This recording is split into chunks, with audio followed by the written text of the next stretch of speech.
ৰাতিপুৱা কাম কাজ সামৰি বাবুক স্কুলত পঠিয়াই দিলোঁ স্কুল গাড়ীত আৰু মই আহিলোঁ ষ্টেচনখনত আৰু হ'ল নহয় বাটতে বেয়া দেখিছে মানে চৰকাৰী গাড়ীবোৰ তেনেকুৱা সকলোৰে মনত বহুত টেনশ্যন যিহেতু ৰাতিপুৱা সকলোৱে নিজৰ নিজৰ কৰ্মত ওলাই যায় সময়মতে নাপালে বহুত টেনশ্যন হয় নহয়নে বাৰু আৰু ময়ো যেতিয়া ভাল হ'ল গাড়ীখন আহি পালোঁ স্কুল আৰু আহি দেখা পালোঁ বাবুৱে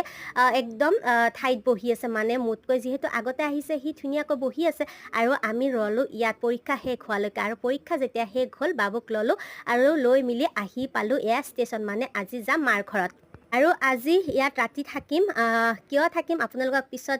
মানে কৈ আছোঁ আৰু এয়া দেখিছে ডাকমঙলাটো আগতে বহুতেই পুৰণি আছিল কিন্তু এতিয়া বহুত ধুনীয়াকৈ সজালে আৰু দেখিবলৈ ইমানেই ধুনীয়া লগা হৈছে আপোনালোকক কি ক'ম আৰু বাবুৱে জানেইতো এয়া দৌৰি দৌৰি ঘৰ পালে আৰু এয়া আমাৰ টিকলি টোপনি গৈ আছে আৰু মাথাত এইটো কি দেখিছেনে এৰাপাত মানে তাইৰ বহুত চৰ্দি লাগিছে আৰু এৰাপাত যেতিয়া মাথাত দিয়া যায় নহয় তেতিয়া মানে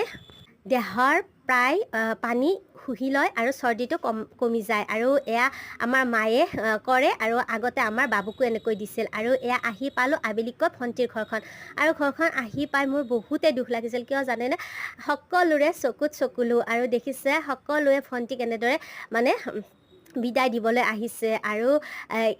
মানে আমি ভণ্টিক নিবলৈ আহিছোঁ আৰু কিয় নিবলৈ আহিছোঁ আপোনালোকক অকণমান পিছত কৈ আছোঁ আৰু মানে ককাকেও এনেদৰে কান্দি আছে এইফালে আইতাকেও কান্দি আছে মানে সকলোৰে চকুত চকুলো আৰু বেয়াটো লাগিবই নহয়নে আৰু সৰুৰ পৰা ছোৱালীজনীক ডাঙৰ দীঘল কৰিছে আৰু সিহঁতে এনেদৰে আজি এৰি যাবলৈ ওলাইছে ককাক আৰু আইতাক মানে সকলোখিনিকে আৰু সকলোৱে বহুত দুখ পাবই আৰু মোৰো বহুত দুখ লাগিছিল তথাপিও যাবতো লাগিবই এইফালে দেউতাকেও মাতি আছে দেউতাকৰো মানে মাইনাজনীলৈ খুব মনত পৰি আছে সেইকাৰণে এতিয়া এইফালেও এৰিব নোৱাৰে সেইফালেও এৰিব নোৱাৰে উপায় নাই তথাপিও সকলোখিনি মেনেজ কৰি এনেদৰে ওলালে লাগেজবোৰ লৈ আৰু ভাইটি আৰু মই গৈছিলোঁ আনিবলৈ বুলি এয়া দেখিছে আইতাকে মাইনাক ইমানখিনি লৈ মানে কান্দি আছে বহুত দেখিবলৈ বেয়া লাগিছে জানেনে আৰু সেইখিনি সময়ত আপোনালোক যদি তাত থাকিল হয় বহুতেই দুখ লাগিল হয় আৰু এয়া দেখিছে আমি এনেদৰে ওলালোঁ বাটলৈ বুলি আৰু এয়া লাগেজখিনি উঠাই দিলোঁ আমাৰ নিয়া গাড়ীখনত আৰু দেখিছে চাওকচোন আইতাকে ইমানে দুখ কৰি আছে মানে মুখৰ একেবাৰে মাত বোল নাই মানে বিশেষকৈ আমাৰ মাইনাজনীলৈ আইতাকৰ বহুত বেয়া লাগিছে আৰু আহি পালোঁ এয়া নলবাৰী আৰু নলবাৰীত মানে কিছু বস্তু আমি কিনিবলৈ আমাৰ এয়া দোকানত সোমাইছোঁ মানে যিহেতু তাই যাব তাইৰো কিছু লাগতিয়াল বস্তু আছে ইয়াত কিনি লৈছে আৰু মোৰো কিছু লাগতিয়াল বস্তু আছিল কিনি ল'লোঁ প্ৰায় খুব কম সময়ৰ ভিতৰত যিহেতু এতিয়া মানে 7 মান বাজিছিল আৰু এনেদৰে দেখিছে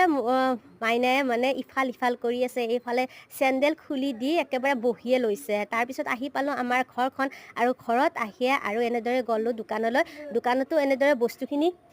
ল'লোঁ কিছু নেষ্টাম চেৰেলেক মানে তাইক খুৱাব পৰাকৈ আৰু ইয়াতে এনেদৰে বস্তুখিনিও লৈ ল'লোঁ মিঠাইও লৈ ল'লোঁ আৰু তাৰপিছতে যিহেতু আজি লাষ্ট দিন তাইৰ লগত আৰু বহুত কেইমাহ লগেই নাপাওঁ আৰু তাৰ কাৰণে ইয়াতো খালোঁ ম'ম' আমি লগ লাগি আৰু ম'ম'খিনি খাই মিলি লৈ এয়া আমিও ঘৰলৈ বুলি অকণমান বান্ধিও আনিলোঁ তাৰপিছতে এয়া ৰাতি দেখিছে আমাৰ দাদাকৰ লগত একেবাৰে এনজয়